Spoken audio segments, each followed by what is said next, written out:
In the ancient world, amidst the clash of empires and the whispers of legends, there were warriors whose names were etched into history not just for the battles they won, but for the sheer audacity of their courage.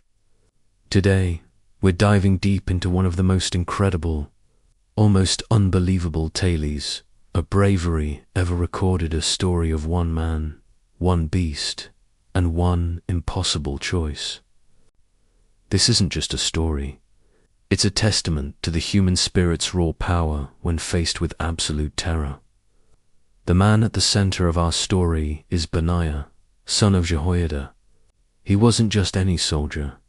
He was one of King David's elite warriors, a man whose reputation for valor preceded him.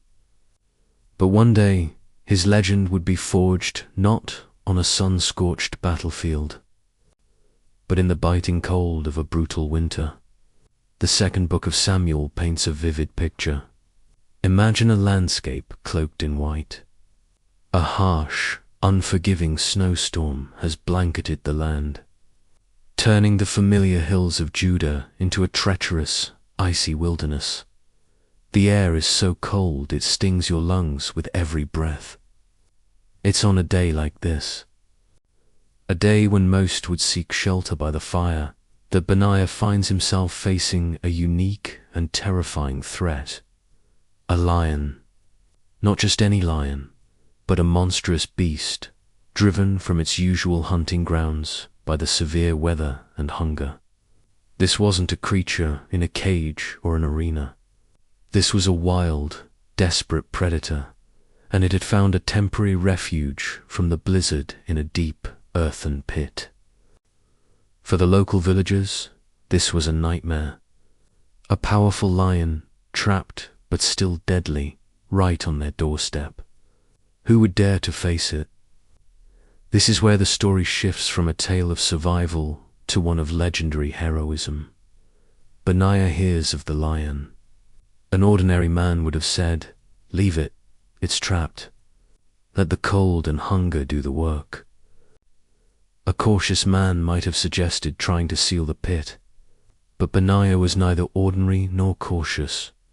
He saw not just a threat, but a challenge, direct confrontation with fear itself. The scripture tells us, "He went down also and slew a lion in the midst of a pit in time of snow." Let's pause and truly absorb the weight of those words. He went down. He didn't wait for it to come out. He didn't try to attack it from the safety of the pit's edge. He descended into its domain, into a confined space where there was no retreat, no room for error, only him and the cornered, furious beast. Picture the scene. The sky is a heavy, oppressive grey. Snowflakes drift down, melting on his skin as he stands at the edge of the pit, looking down into the darkness. Below, he can hear it, a low, guttural growl that vibrates through the frozen ground. He can smell the damp earth and the feral scent of the predator, his only weapon.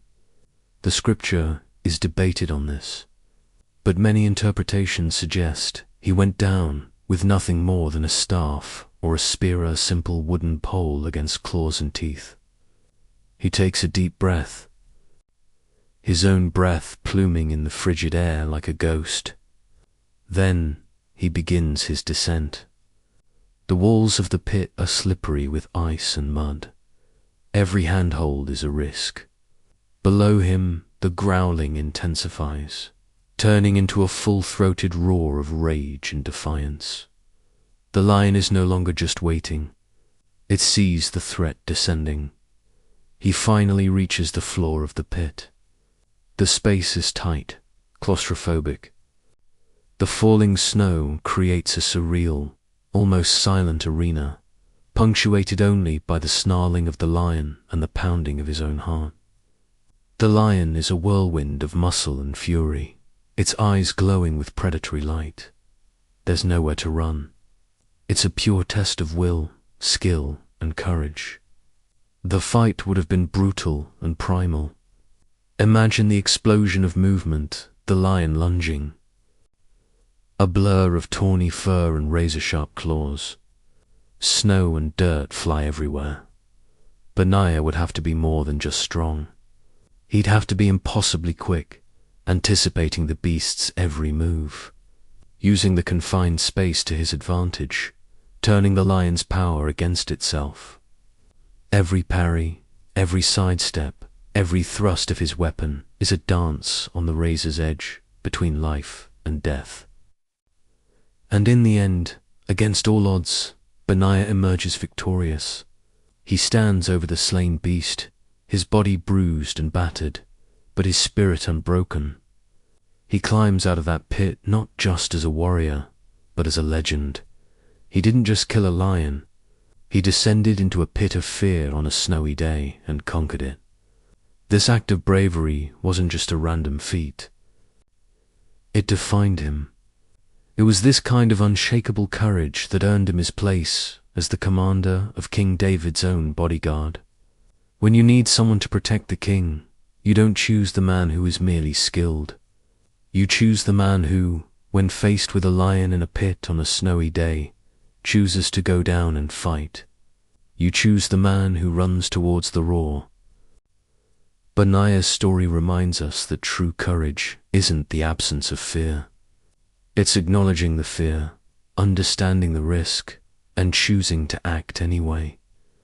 It's about facing our own lions in a pit, whatever they may be. If you were captivated by this story of ancient heroism and want to uncover more incredible tales of courage and faith from the pages of history, make sure you hit that subscribe button and turn on notifications. We have so many more legends to explore together. Thanks for watching.